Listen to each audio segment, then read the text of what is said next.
สวัสดีครับครับผมอยู่กับใครด้อ อยู่พี่น้องหลายคนครับวันนี้เรียกคนเนี้ชื่ออะไร โอ้ยบุญสืบแบบบุญสืบปางกลางครับชื่อบางกลางครับผมมีงานอะไรกันในคนนี้วันนี้งานทำบุญทำบุญครับคนเฒ่าคนเฒ่าครับ คนเฒ่า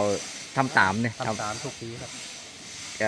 ป้าอะไรยายอะไรตาย จะพ่อสอนแม่แปลง พ่อสอน แม่แปลงปางกลางครับแม่แปลงฝั่งกลาง ครับผม อยู่บ้านอะไรครับอยู่บ้านเมืองที บ้านเมืองที ครับ ตำบลมุกษาอำเภอ ครั น บ สูงวันนี้วันที่17 พฤษภาคม69ครับ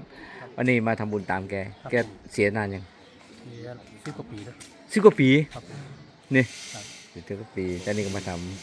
ำบัตรมึงทำทุกปีไหมหรือยัง ทำ ไง ทุกปีครับ ทำทุกปี นี่คือพิเศษหน่อยที่มีปี มีเก๋ดา นั่น นี่ โอ้โห หนูเก๋กำลังตังลงเลยครับ ครับผม ขณะอายเนาะนี่อะไรนะ ฟ้าประธาน เพชรศิลาฟ้าประธาน เพชรศิลาฟ้าประธาน ใช่ เนี่ย ครับผม เก๋ในเมืองเนี่ย เป็นเมือง เนี่ยเก๋ครับ ตอนนี้ก็พี่น้องเองก็มาพร้อมที่จะถวายเพลพระเนี่ย ครับผมเขียนตัวอยู่ด้านนี้ ไอ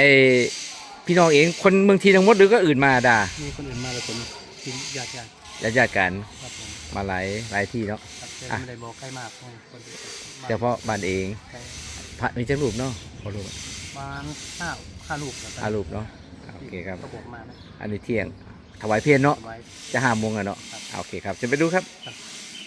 ทำบุญตามพ่อสอนแม่แปลงครับอันนี้ก็ท่านเสียไป10 ปี